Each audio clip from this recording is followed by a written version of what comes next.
ముందుగా అవకాశం ఇచ్చినటువంటి తండ్రి అయిన దేవునికి క్రీస్తు వారి పక్షాన అందరూ తెలియజేసుకుంటున్నాయండి.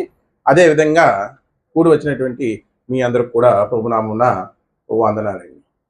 ప్రభునందు ప్రియులరా, ప్రకటన గ్రంథంలో భాగంగా మనం 4 జీవుల సారాంశం, అపవాది ఆయుష్, తర్వాత 1000 ఏండ్ల పాలన, తర్వాత గోగు మాగోగు యుద్ధం అనే అంశాలని ఇప్పటివరకు మనం గమనించాం. ఈరోజు చెప్పబోయేటువంటి అంశం ప్రకటన గ్రంథంలోనిది కాదు, కానీ ఈ ప్రకటన గ్రంథంలో ఉన్నటువంటి 1000 ఏండ్ల పరిపాలనకి రిలేటెడ్గా ఉన్నటువంటి విషయం.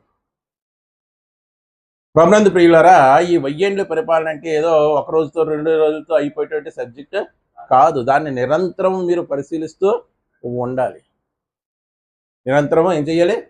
పరిశీలిస్తూ ఉండాలి. అలాంటి పరిశీలనలో భాగంగానే దానికి సంబంధించినటువంటి మరో పాఠం క్రీస్తు పట్టాభిషేకం. ఏంటండి? క్రీస్తు పట్టాభిషేకం. ప్రభునందు ప్రియులారా, దీనికి సంబంధించినటువంటి వాక్య భాగం యోహాను సువార్త 18వ అధ్యాయం. యోహాను సువార్త 18వ అధ్యాయం 37, 38 వచనాలు చదవండి. అందుకు పిలాతు నీవు రాజువా ఆయన అడుగగా యేసు నీవు అన్నట్టు నేను రాజునే అన్నాడు. నేను రాజును కాదు అన్నాడా? నువ్వు అన్నట్టు నేను రాజునే. ఇదిగో నేను ఎందుకు వచ్చానంటే సత్యమును గూర్చి సాక్ష్యం ఇచ్చుటకు నేను పుట్టి తిని. ఇంది నిమిత్తమే ఈ లోకమునకు వచ్చి తిని.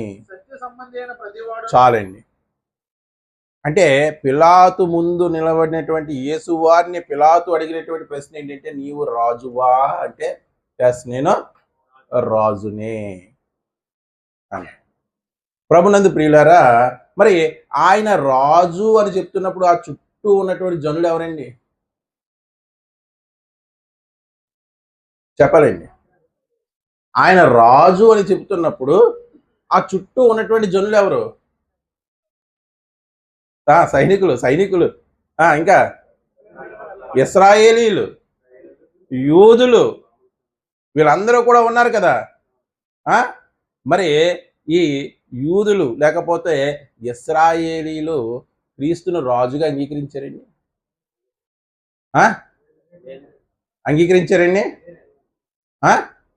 అంగీకరించలేదు. ఏంటి ఈయన వచ్చి పిలాతు ముందు రాజుని అని చెప్తున్నాడు అని వారు కొన్ని పరిశీలించారంటే పరిశీలన చేయలేదు, అంగీకరించలేదు. ఆయన మాత్రం రాజుగా మాత్రం వాళ్ళు ఒప్పుకోరు. ఎవరో యూదులు, ఇశ్రాయేలీలు.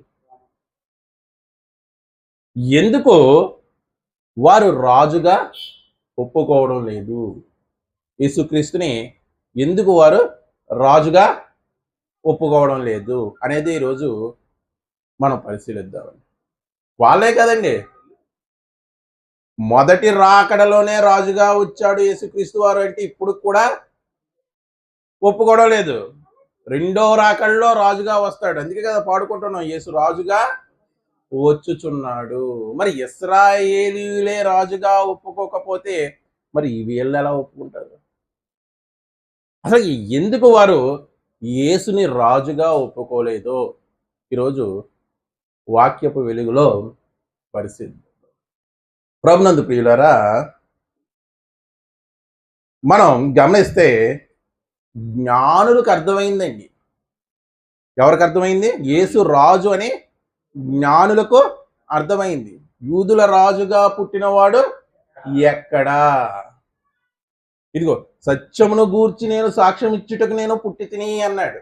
జ్ఞానులు ఏమంటున్నారు? యూదుల రాజుగా పుట్టినవాడు ఎక్కడా? వాళ్ళు చక్కగా చెప్తున్నారండి యూదుల రాజు అని. కానీ ఈ యూదులకు అర్థమైందండి? అర్థం కాలేదు. మరి ఆ అర్థం కాకపోవడానికి వారి స్థితి ఏంటి? ఎందుకు యేసుని రాజుగా వారు అంగీకరించలేదు అనేది మనం ధ్యానిద్దాం. ప్రభునందు ప్రియులారా,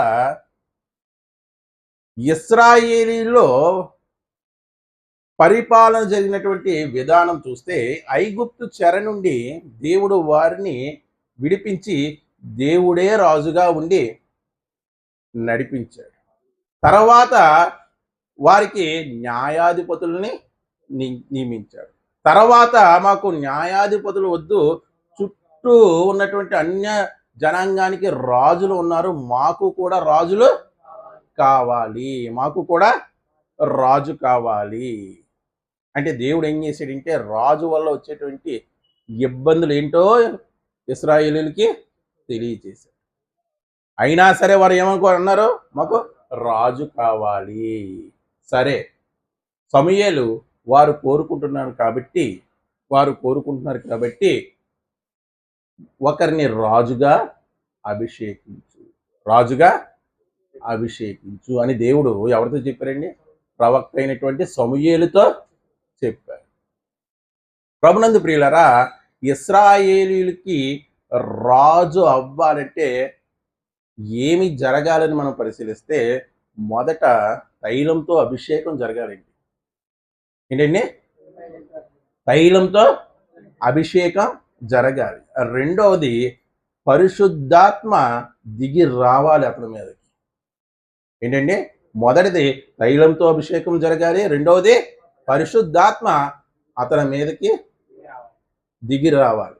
మూడవది ఇదిగో దేవుడు ఏర్పాటు చేసినటువంటి రాజు అని ప్రకటించబడాలి. ఇదిగో ఇశ్రాయేలీయుల యొక్క రాజుల చరిత్ర చూస్తే మీకు ఈ మూడు కనపడతాయండి కొట్టొచ్చినవి. ఇవి తైలంతో అభిషేకించబడడం, పరిశుద్ధాత్మ దిగి రావడం, లేకపోతే ఇదిగో ఈయన దేవుడు నియమించినటువంటి రాజు అని యేసుక్రీస్తు వారి జీవితంలో ఇవి జరగకపోవడం వల్ల ఆ రోజు యూదులు ఇతన్ని రాజు కాదనుకున్నారు. ఎందుకు యూదులు తిరస్కరించారంటే యూదులంటే మామూలు మనుషులు కాదండి, అపర మేధావులు. ఇశ్రాయేలు అంటే ఏమనుకుంటున్నారు? ఈరోజు ప్రపంచాన్ని శాసించగలిగేటువంటి అపర మేధావులు. అటువంటి వారే బోల్తా పడిపోయారు. అటువంటి వారు ఏమయ్యారు? బోల్తా పడిపోయారు. ఎందుకు బోల్తా పడిపోయారు? యేసుక్రీస్తు వారిని ఎందుకు రాజుగా అంగీకరించలేదంటే ఇదిగో రాజుని ఎలా ఎన్నుకుంటాడు దేవుడు అని వారి నమ్మకం. అంటే ఇదిగో తైలంతో అభిషేకం జరగాలి, పరిశుద్ధాత్మ అతని మీదకి దిగి రావాలి, రాజుగా ప్రకటించబడాలి. ఇది ఏది కూడా వారు గమనించినటువంటి యేసుక్రీస్తు వారి జీవితంలో వారు చూడలేకపోయారు. అందుకే వారు యేసుని రాజుగా అంగీకరించలేదు. ఒకసారి సౌలు యొక్క పట్టాభిషేకం చూడండి ప్రభునందు ప్రియులారా. సౌలు ఇశ్రాయేలుకి మొదటి రాజు, అతని యొక్క పట్టాభిషేకం చూడండి. మొదటి సమూయేలు గ్రంథం 10వ అధ్యాయం, మొదటి సమూయేలు గ్రంథం 10వ అధ్యాయం 1వ వచనం. అప్పుడు సమూయేలు తైలపు బుడ్డి పట్టుకుని సౌలు తల మీద తైలము పోసి అతనిని ముద్దు పెట్టుకుని ఇదిగో యెహోవా నిన్ను అభిషేకించి అదిగో తన స్వాస్థ్యమైనటువంటి ఇశ్రాయేలుల మీద రాజుగా నిన్ను నియమించి ఉన్నాడు. 5వ వచనం చదవండి ఒకసారి, తీసారండి. మొదటి సమూయేలు 10వ అధ్యాయం 5వ వచనం. ఇలాగున పోవచ్చు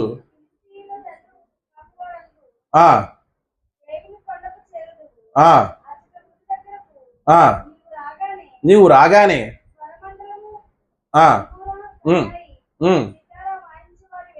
వెనుక ఉన్నతమైనటువంటి స్థలముల్లో నుండి ఆ ప్రవక్తల యొక్క సమూహము నీకు కనపడును. వారు ఏం చేస్తా వస్తారంటండి, మొదటి వచనంలో ఏం చేశారు, తైలంతో అభిషేకం చేశారు.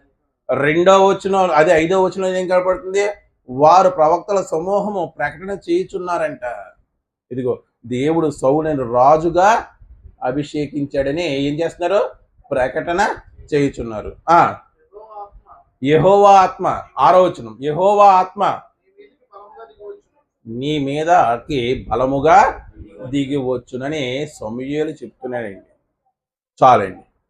చెప్పబడినటువంటి వాక్యం లేకపోతే చదవబడినటువంటి వాక్యంలో 3 అంశాలు కనపడ్డాయండి. సౌలు పట్టాభిషేకంలో కనపడ్డాయా లేదా?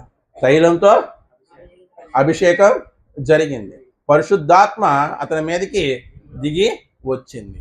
మూడవది, అతడు రాజుగా ప్రకటించబడ్డాడు. రాజుగా ప్రకటించబడ్డాడు. ఈ 3 యేసుక్రీస్తు వారి యొక్క జీవితంలో లేవని భ్రమపడి యూదులు ఏం చేశారంటే యేసుని రాజుగా స్వీకరించలేదు. యేసుని రాజుగా స్వీకరించలేదు. ఇప్పటికీ కూడా అండి ఆ దేశాల్లో సువార్త ప్రకటిస్తే మొహం మీద ఉమ్ము వేస్తారు. ఎక్కడ? ఇశ్రాయేలుల దేశం. ఇంకా క్రీస్తుని దేవుడిగాను, రక్షకుడుగాను, రాజుగాను వారు ఒప్పుకోలేదు. తర్వాత దావీదు యొక్క పట్టాభిషేకం ఎలా జరిగిందో చూడండి. దావీదు యొక్క పట్టాభిషేకం ఎలా జరిగిందో చూడండి. మొదటి సమూయేలు గ్రంథం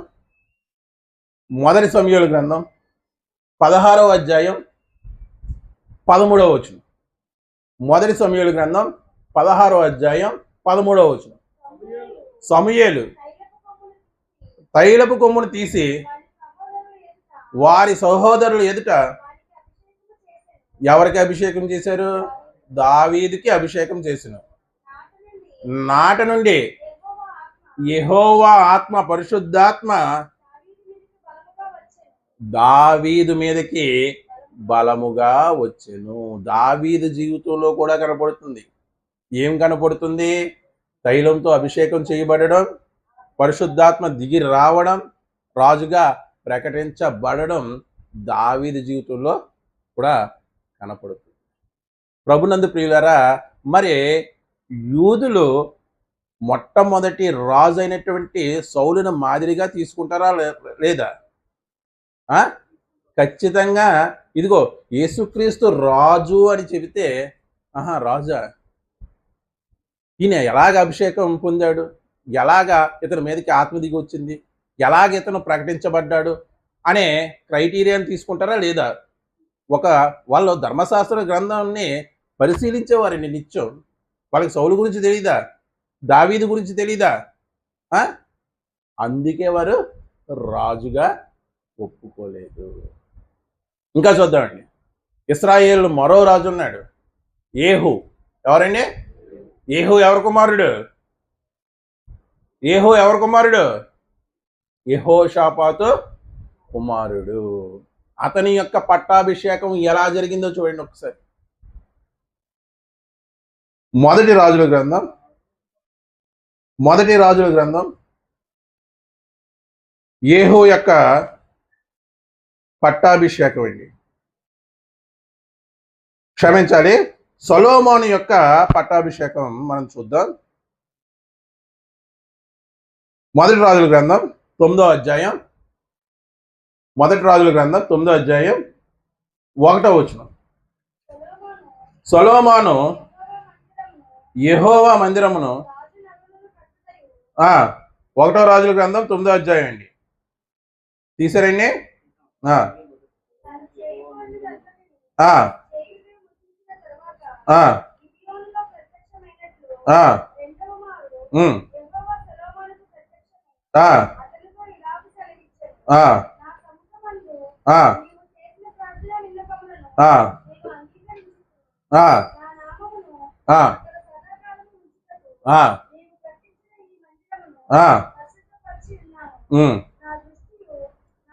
చూడండి, 2వ రాజులు అనుకుంటా, ఒకసారి తీయండి.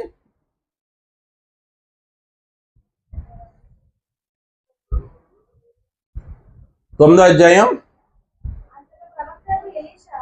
అంతటా ప్రవక్త అయినటువంటి ఎలీషా ప్రవక్తల శిష్యుల్లో ఒకరిని పిలిపించి అతనితో ఇట్లా నేను నీవు నడుము బిగించుకొని నీ తైలపు గిన్నెని చేతపట్టుకుని రాముగిలోతునకు పోయి అక్కడ ప్రవేశించినప్పుడు నింషీకి పుట్టిన యెహోషాపాతు కుమారుడైన యేహూ ఎక్కడ ఉన్నాడని తెలుసుకొని అతన్ని దర్శించి అతని సహోదరుల మధ్యలో నుండి చాటుగా రప్పించి లోపల గదిలోనికి పిలుచుకొని పోయి తైలపు గిన్నె తీసుకొని అతని తల మీద తైలము పోసి నేను నిన్ను ఇశ్రాయేలుల మీద అదిగో పట్టాభిషక్తునిగా చేసినని చాలండి. ఎవరండి? యెహోషాపాతు కుమారుడైనటువంటి యేహూ. ఇతని జీవితంలో కూడా తైలంతో అభిషేకము జరిగి పట్టాభిషక్తునిగా ఇతడు కూడా ఉన్నాడు. అదే అధ్యాయం 13వ వచనం ఒకసారి చూడండి. అంతటా వారు అతి వేగరముగా తమ తమ వస్త్రములు పట్టుకొని మెట్ల మీద అతని కింద పరిచి బాకా ఊదించి యేహూ అదిగో యేహూ రాజై ఉన్నాడని చాటించారు. ఇక్కడ జరిగినటువంటి మరో సంగతి ఏంటంటే యేహూ విషయంలో వారు యేహూకు పట్టాభిషేకం జరుగుతున్నప్పుడు వారి వస్త్రముల్ని మెట్ల మీద పరిచారండి. ఏం చేశారండి? వారి వస్త్రాలని మెట్ల మీద పరిచారంట. తైలంతో అభిషేకించారు, వస్త్రాలని మెట్ల మీద పరిచారు. తర్వాత ఇశ్రాయేలు రాజుగా యేహూను ప్రకటించారు. అంటే ఇశ్రాయేలు రాజుల యొక్క పట్టాభిషేకం ఏ విధంగా జరుగుతుందని చెప్పాము? ఒకటి తైలంతో అభిషేకించబడడం, రెండు దేవుని ఆత్మ దిగి రావడం, మూడు ప్రకటించబడడం, నాలుగోది కార్పెట్ పరవడం. ఏంటండి? కార్పెట్ పరవడం. అది యేహూ పట్టాభిషేకంలో జరిగింది.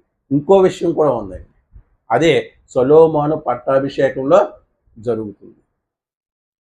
చూడండి, వీళ్ళ ముగ్గురు అంటే సౌలు, దావీదు, యేహూ, వీళ్ళ ముగ్గురు పట్టాభిషేకంలో జరిగినటువంటి మరొక విషయం సొలొమోను పట్టాభిషేకంలో జరుగుతుందండి. ఏంటి చెప్పండి?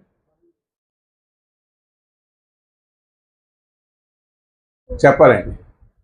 దావీదు తన కంచెర గాడిదను తీసుకొచ్చి గీహోను వరకు కూడా ఇదిగో సొలొమోను దాని మీదకి ఎక్కించి రాజుగా ప్రకటించండి, రాజుగా ప్రకటించండి అని సోదోకు ప్రవక్తకు, నాతాను ప్రవక్తకు చెబుతాడండి. అంటే ఇప్పుడు మనకి ఎన్ని కనబడుతున్నాయి? 5 విషయాలు కనబడుతున్నాయి. ఏంటి 5 విషయాలు? ఇశ్రాయేలులకి రాజు అవ్వాలంటే ఒకడు తైలంతో అభిషేకించబడాలి, పరిశుద్ధాత్మ అతని మీదకి దిగి రావాలి, రాజుగా దేవుడు చేసి ఉన్నాడు అని ప్రకటించబడాలి, నాలుగవది ఇదిగో కార్పెట్ వస్త్రాలని పరవాలి, రాజుకి ఇచ్చేటువంటి గౌరవం. ఇప్పుడు ఎవరైనా వస్తుంటే మీటింగ్కి ఏంటి మన గ్రీన్ కార్పెట్, రెడ్ కార్పెట్ పరిచేస్తాం. అంటే ఏంటి? అతనికి ఇచ్చేటువంటి గౌరవం. చివరిది ఏంటంటే కంచర గాడిద మీద ఊరేగిస్తూ అతన్ని తీసుకురావాలి. ఇది బాగా వంట పట్టించుకున్నటువంటి యూదులు ఈ 5 విషయాలు యేసుప్రభు వారి జీవితంలో లేవు కాబట్టి యూదుల రాజు ఇతడు కాదు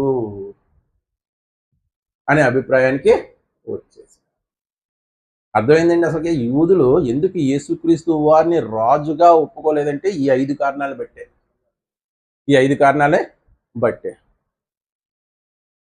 మరి నేను రాజుని అని ఆయన చెప్పిన తర్వాత వీళ్ళు ఏం చెయ్యాలి? పరిశీలించాలా లేదా? తూర్పు దేశపు జ్ఞానులు ఏవో వారి దేశపు గ్రంథాలను పరిశీలించి ఈయనే రాజు అని తెలుసుకుని వచ్చారు. మరి వీళ్ళ స్వజనులు ఎవరికి? క్రీస్తుకి స్వజనులు. ఆ సొంత వారే రాజుగా ఆయన్ని ఒప్పుకోలేదు. ఎందుకు ఒప్పుకోలేదంటే కొరింథీయులకు రాసినటువంటి 2వ పత్రిక 4వ అధ్యాయం 4వ వచనం. కొరింథీయులకు రాసినటువంటి 2వ పత్రిక 4వ అధ్యాయం 4వ వచనం. దేవుని స్వరూపి అయి ఉన్న క్రీస్తు మహిమను కనపరచు సువార్త ప్రకాశము. చూడండి, వారికి ఆ యూదులకు ప్రకాశింపకుండా నిమిత్తము ఈ యుగ సంబంధమైనటువంటి దేవత అలియాస్ అపవాది ఆ అవిశ్వాసులైనటువంటి ఆ యూదుల యొక్క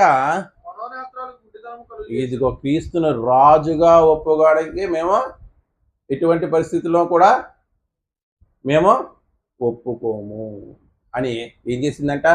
వారి మనోనేత్రాలకు గుడ్డితనం కలుగు చేసిందంట. ఆ యూదులకి గుడ్డితనం కలుగు చేసినటువంటి ఆ అపవిత్ర ఆత్మే ఇప్పటి వరకు కూడా గుడ్డితనం కలుగు చేస్తుంది. ఇదిగో రెండో రాకడలో రాజుగా వస్తున్నాడు. మొదటి రాకడలో రాజు కాదు, యేసు రాజుగా వచ్చుచున్నాడు అంటే మొదటి రాకడలో ఏమైనట్టు? ఆయన రాజు కాదు. ఇదిగో యేసుక్రీస్తు వారు మొదటి రాకడలో గొర్రె పిల్లగా వచ్చి ఉన్నాడు. రెండో రాకడలో గర్జించు సింహం వలె, లేకపోతే యోధా గోత్రపు సింహం వలె వస్తున్నాడు. ఈ రెండు విషయాలని చెప్పేటువంటి క్రమంలో ఇదిగో యేసు యోధా గోత్రపు సింహం వలె వచ్చుచున్నాడు అని నేను అన్నాను అనుకో, మొదటి రాకడ గురించి చెప్పినట్ట, రెండో రాకడ గురించి చెప్పినట్ట? రెండో రాకడ గురించి చెప్పినట్టు. అంటే యేసు రెండో రాకడలో యోధా గోత్రపు సింహముగా వస్తున్నాడు. అంటే మొదటి రాకడలో అలాగా యోధా గోత్ర సింహంగా రానట్టే కదా. అలాగే యేసు రాజుగా వచ్చుచున్నాడంటే మొదటి రాకడలో రాజుగా రాలేదనే కదా అర్థమైందండి? మీకు అర్థమైందండి? ఆనాడు యూదుల యొక్క మనోనేత్రాలకు ఏ విధంగా గుడ్డితనం కలుగు చేసిందో ఈ రోజులో చాలా మంది విశ్వాసుల యొక్క మనోనేత్రాలకి గుడ్డితనం కలుగు చేసింది. మరి చెప్పబడినటువంటి 5 విషయాలు మరి యేసుక్రీస్తు వారి జీవితంలో నెరవేరయ్యా లేదా? తైలంతో ఆయన అభిషేకం చేయబడ్డా, లేకపోతే ఆయన అభిషేకించబడ్డా? ఆయన మీదకి ఆత్మ దిగి వచ్చిందా? ఆయన ప్రకటించబడ్డా రాజుగా? ఆయన గాడిద ఎక్కాడా? ఆయన కోసం వస్త్రాలు పరిచారా? అర్థమైపోయిందా మీకు? మొత్తం క్రిస్టల్ క్లియర్గా ఉందా మ్యాటర్? ఇప్పుడు చూద్దాం ఒకసారి. మత్తయి సువార్త 21వ అధ్యాయం 1 నుంచి 3 వచనాలు. మత్తయి సువార్త 21వ అధ్యాయం 1 నుండి 3 వచనాలు. తరువాత యెరూషలేముకు సమీపించి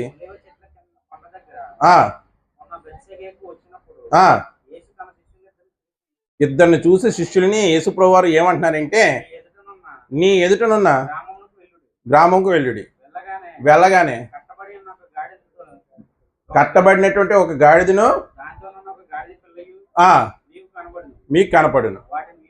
వాటిని విప్పి ఎందుకు పని? యేసుకి గాడిదతోను గాడిద పిల్లతోనే ఎందుకు పని అండి? లేఖనం నెరవేరబడాలి. ఏ లేఖనం? జకరియా గ్రంథం 9వ అధ్యాయం 9వ వచనం. జకరియా గ్రంథం 9వ అధ్యాయం 9వ వచనం. సియోను నివాసులారా, యెరూషలేము నివాసులారా ఉల్లాసంగా ఉండుడి. నీ రాజు నీతిపరుడును రక్షణ గలవాడునై దీనుడై గాడిద పిల్లను ఎక్కి మీ వద్దకు వచ్చుచున్నాడు. ఎప్పుడు? మొదటి రాకడలోనా రెండో రాకడలోనా? చెప్పాలండి. గాడిద పిల్లను ఎక్కి వచ్చుచున్నాడు అని జకరియా గ్రంథంలో రాయబడింది. మొదటి రాకడలోనా రెండో రాకడలోనా? అంటే పట్టాభిషేకానికి కావలసినటువంటి ఒక విషయం ఎక్కడ నెరవేరుతుంది? మొదటి రాకడలోనే నెరవేరుతుంది. మొదటి రాకడలోనే నెరవేరుతుంది. అదే అధ్యాయం 6 నుంచి 8 వచనాలు చూడండి. అదే అధ్యాయం 21వ అధ్యాయం, మత్తయి సువార్త 21వ అధ్యాయం 6 నుంచి 8 వచనాలు చూడండి. 21వ అధ్యాయం, మత్తయి సువార్త 21వ అధ్యాయం ఇప్పుడు చదివిందేనండి. 6 నుంచి గట్టిగా చదవండి కొద్దిగా. శిష్యులు వెళ్ళి యేసు తమకు ఆజ్ఞాపించినటువంటి ప్రకారం చేసి ఆ గాడిదను దాని పిల్లను తోలుకుని వచ్చి వాటి మీద తమ బట్టలు వేయగా ఆయన తన బట్టల మీద కూర్చుండెను.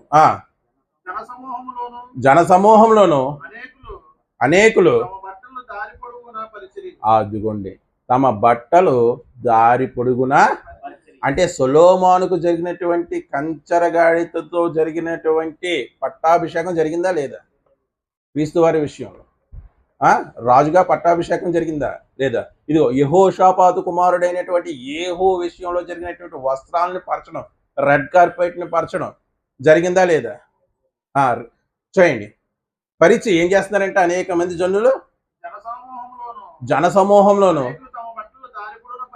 దారి పొడుగునా పరిచిరి. కొందరు చెట్లు కొమ్మలు నరికి దారి పొడుగునా పరిచిరి. జన సమూహంలో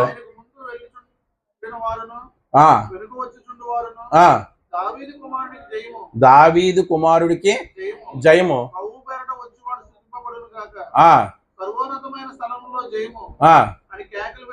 కేకల వేసి క్రీస్తుని రాజుగా ప్రకటిస్తున్నారండి.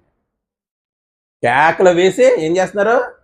ఇదిగో యెహోవా చేత రాజుగా ప్రకటించబడిన వాడు ఇతడే. అంటే ఎన్ని జరిగినాయి? గాడిద నెక్కి ఆయన వస్తాడు అనేది జరిగింది.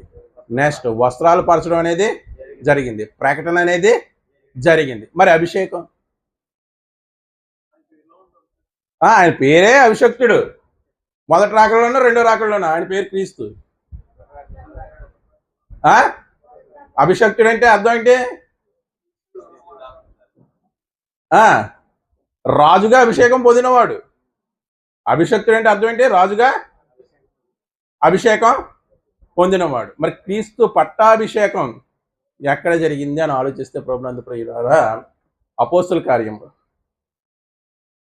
దానికి ముందు రాజుగా ప్రకటన చేశారు అనడానికి ఇంకా బలమైనటువంటి రెఫరెన్స్ ఒకటి ఉంది. లోకా సువార్త 19వ అధ్యాయం 38వ వచనం. లోకా సువార్త 19వ అధ్యాయం 38వ వచనం ముగించేస్తానండి. ప్రభువ పేరుట వచ్చు రాజు స్తుతించబడును గాక. ప్రభు పేరుట ఎవరు వచ్చారు? యేసుక్రీస్తు వారే. యేసుక్రీస్తు వారిని ఏమని సంబోధిస్తున్నారు? ప్రభు పేరుట వచ్చు రాజు స్తుతించబడును గాక. పరలోకమందు సమాధానమును సర్వోన్నతమైనటువంటి స్థలముల్లో మహిమను ఉండును గాక. చాలండి. అంటే ఇందాక మీరు చదివినటువంటి విషయాన్నే ఇక్కడ కూడా మరలా లోకా సువార్తలో చెప్తున్నాడు. అక్కడ సర్వోన్నతమ స్థలముల్లో జయము, ప్రభువుకు జయము అని పలికారు. ఇక్కడేం పలుకుతున్నారు? ప్రభువు పేరుట వచ్చు రాజు, ప్రభువు పేరుట వచ్చు రాజుగా చూస్తున్నారు. అంటే ప్రకటన జరిగిపోయింది. మరి అభిషేకం ఎక్కడ జరిగింది? అపోస్తుల కార్యం 4వ అధ్యాయం. అపోస్తుల కార్యంలో 4వ అధ్యాయం 27, 28 వచ్చినది. ఏమి జరగవలనని నీ హస్తమును నీ సంకల్పమును ముందుగా నిర్ణయించిన వాటన్నిటిని చేయుటకై నీవు అభిషేకించిన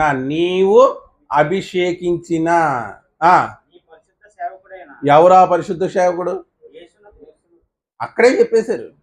నీవు అభిషేకించిన యేసునకు, నీ పరిశుద్ధ సేవకుడైనటువంటి యేసునకు విరోధముగా ఏ రోజును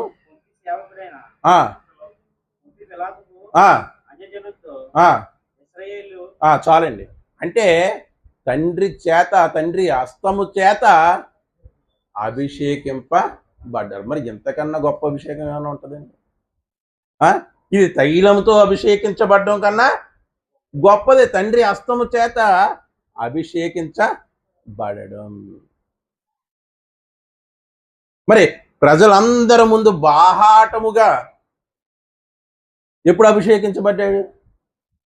తండ్రి అభిషేకించాడు, పరలోకంలో అభిషేకించి పంపించారు. మరి ప్రజలందరి ముందు బాహాటంగా ఎప్పుడు అభిషేకించారు? మత్తయి సువార్త 3వ అధ్యాయం 16వ వచనం. మత్తయి సువార్త 3వ అధ్యాయం 16వ వచనం.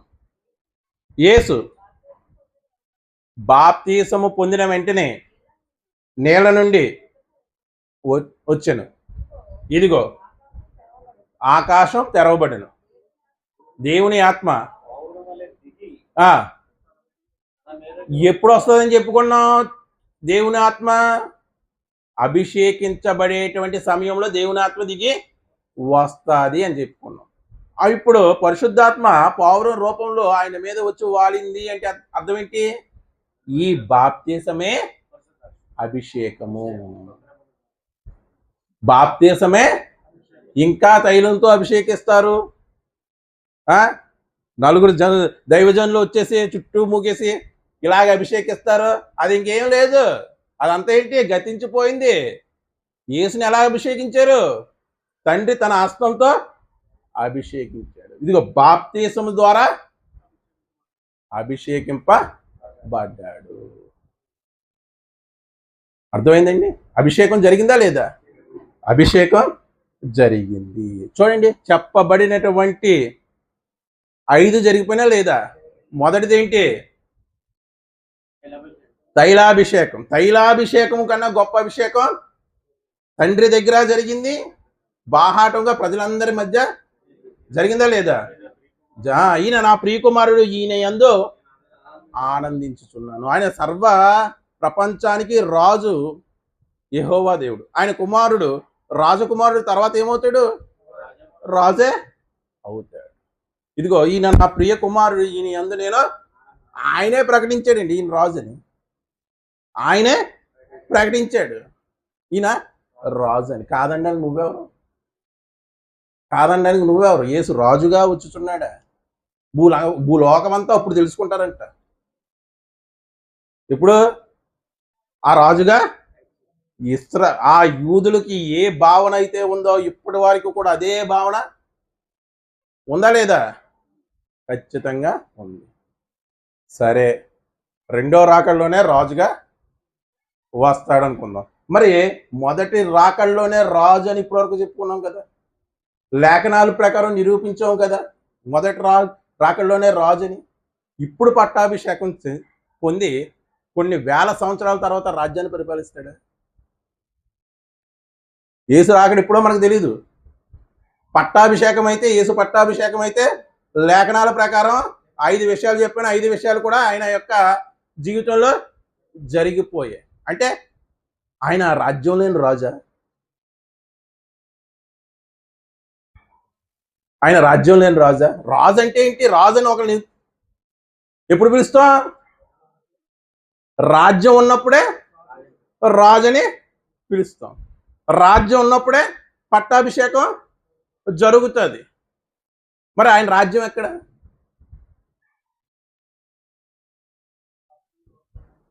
అప్పుడు పిలాతు దగ్గర ఏమన్నాడు? నేను రాజునే, ఇదిగో నేను అభిషేకించబడ్డాను, ఇదిగో నేను నా మీదకి ఆత్మ దిగి వచ్చింది, ఇదిగో నేను ప్రకటించబడ్డాను, ఇదిగో నేను గాడిద మీద ఎక్కి నేను ఊరేగాను, ఇదిగో నా కొరకు వస్త్రములు పరిచారు. నేను రాజునే, కానీ నా రాజ్యం ఇహలోక సంబంధమైంది కాదు. ఒకవేళ ఇహలోక సంబంధమైతే నా శిష్యులు నీతో పోరాడి నన్ను అప్పగించకుండా ఉందరు. నా రాజ్యం ఇహలోక సంబంధమైంది కాదు, పర సంబంధమైంది.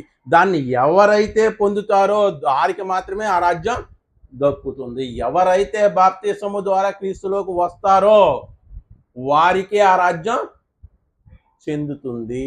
మరి ఎవరికి కూడా ఆ రాజ్యం చెందదు. బాప్తిసం అంటే ఎంత ఆధ్యాత్మిక విషయం అండి. ఇహలోక సంబంధమైందా బాప్తిసం, లేకపోతే పరలోక సంబంధమైందా చెప్పాలండి. బాప్తిసం అనేది ఇహలోక సంబంధమైందా పరలోక సంబంధమైందా? పరలోక సంబంధమైందే. ఎందుకంటే ఆ విధి విధానాలేంటో నీకు చెప్పింది ఎవరో? పరలోకపు తండ్రి.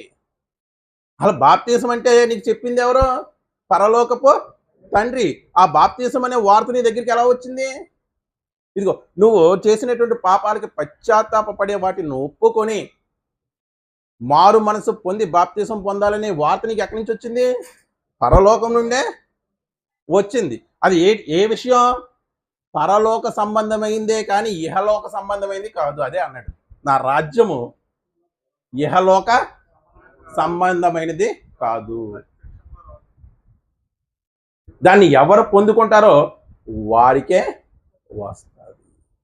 పొందుకున్నారా లేదా? బాప్తిసం తీసుకున్న ప్రతి ఒక్కరు పొందుకున్నారా లేదా?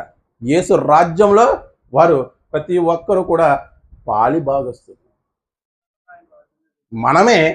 మనల్నే ఆయన రాజ్యముగా దేవుడు చేశాడు. ప్రకటన గ్రంథం ముగించేస్తున్నాను.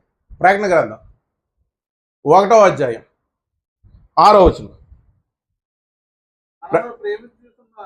మనల్ని ప్రేమించుచున్న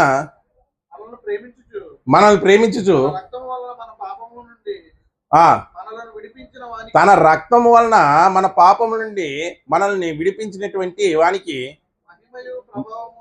మహిమయు ప్రభావమును యుగ యుగములు కలుగునుగాక. ఆమేన్.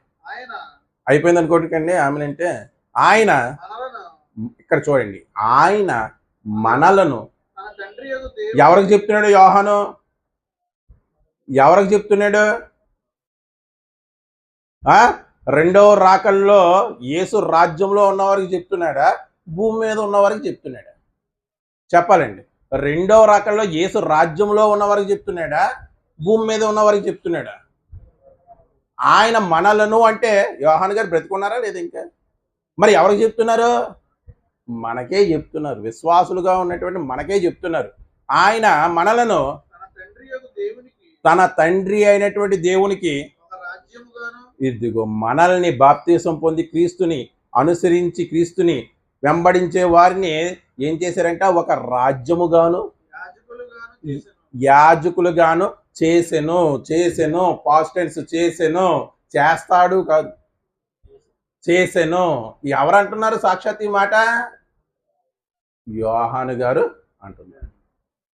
అంటే యేసు రాజుగా వచ్చాడు. ఆయనకి ఈ భూమి మీద రాజ్యం ఉంది, కానీ ఆ రాజ్యం యెహోవా సంబంధమైంది కాదు. అర్థమైందండి? 9వ వచనం చూడండి ఒకసారి.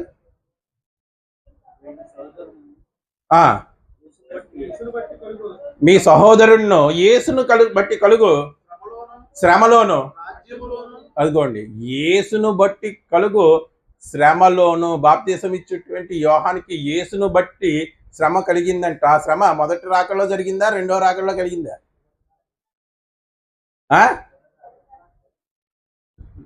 యేసుని రాజ్యం నిత్య ఆనందము. రెండవ రాకల్లో రాజ్యం చేసినప్పుడు ఏముండవు? శ్రమలు ఉండవు. రెండవ రాకడ గురించి చెప్తుంటే రెండవ రాకడలో యేసు, ఇదిగో అంజూరు మా పాటలో, యేసుని రాజ్యము నిత్యానందం, శ్రమలు ఉండవు. కానీ ఈ బాప్తిసం ఇచ్చి యోహాను ఏమంటున్నాడు? యేసుని రాజ్యంలోనూ యేసును బట్టి కలుగు శ్రమలోను రాజ్యములోను. ఇదిగోండి 3 క్వాలిటీస్ చెప్తున్నాడు. ఏంటంటే యేసును బట్టి కలుగు శ్రమలోను, రాజ్యములోను, సహనములోను పాలివాడనైనా అంటే ఏంటి? ఆల్రెడీ ఉన్నాడనా లేకపోతే తర్వాత పాగస్తుడు అవుతాడనా? పాలివాడు నైనా అంటే యోహానే రాజ్యంలో పాలువాడై ఉన్నాడు. ఆయనే చెప్తున్నాడు, మిమ్మల్ని తండ్రికి ఒక రాజ్యముగా చేసెను, యాజకులుగా చేసెను. అర్థమైందండి? యేసు వచ్చిందే రాజుగా. యూదులు ఎందుకు ఒప్పుకోలేదంటే 5 విషయాలు మీకు చెప్పాను, ముగించేస్తానండి. 1, అభిషేకం జరగాలి, అది యేసుక్రీస్తు జీవితంలో జరగలేదు అనుకున్నారు. 2, పరిశుద్ధాత్మ దిగి రావాలి, ఇదిగో దావీదులాగా యేహూలాగా అలా పరిశుద్ధాత్మ దిగి, సొలొమోన్ లాగా పరిశుద్ధాత్మ దిగి రాలేదు కదా అనుకున్నారు. 3, ప్రకటన చెయ్యబడాలి, రాజుగా ప్రకటన చేయబడాలి, ఇదిగో ఎక్కడా కూడా ప్రకటన జరగలేదు కదా అనుకున్నారు. ఇదిగో గాడిదను, కంచెర గాడిదను ఎక్కాలి, ఎక్కడా కూడా ఎక్కినట్టు దాఖలు లేదు కదా, దాఖలాలు లేవు కదా అనుకున్నారు. 5వది, ఇది వస్త్రాలు పరచబడాలి, వస్త్రాలు పరచబడాలి, ఎక్కడా కూడా వస్త్రాలు పరచబడలేదు కదా అని వాళ్ళు భ్రమించారు. వాళ్ళ గురించి యేసుప్రభు వారు మా చక్కని మాట అన్నారు, లేఖనముల యందు నిత్య జీవం కలదని వాటిని మీరు పరిశోధిస్తున్నారు. ఓ యూదులారా, లేఖనముల యందు నిత్య జీవం కలదని వాటిని పరిశీలిస్తున్నారు, బాగానే ఉంది, కానీ నన్ను గుర్తించలేకపోతుంది. అవియే నా గురించి, ఇదిగో నన్ను రాజని సాక్ష్యం ఇస్తుంది, నా రాజ్యం పరలోక సంబంధమైందని, మనం ఆ రాజ్యంలోనే ఉన్నాయని లేఖనాలు సెలవిస్తున్నాయి. ఇదండి క్రీస్తు పట్టాభిషేకం. క్రీస్తు రాజుగా వచ్చాడు, పట్టాభిషేకం పొందాడు అంటేనే వెయ్యేండ్ల పరిపాలన అర్థమవుతుంది. ఇంకా ఉన్నాయండి, ఈ వెయ్యేండ్ల పరిపాలనకి రిలేటెడ్గా ఉన్నాయి, ఇంకా ఉన్నాయి, అవి తర్వాత సెషన్లో చెప్పుకోండి. ప్రార్థన చేసుకోండి.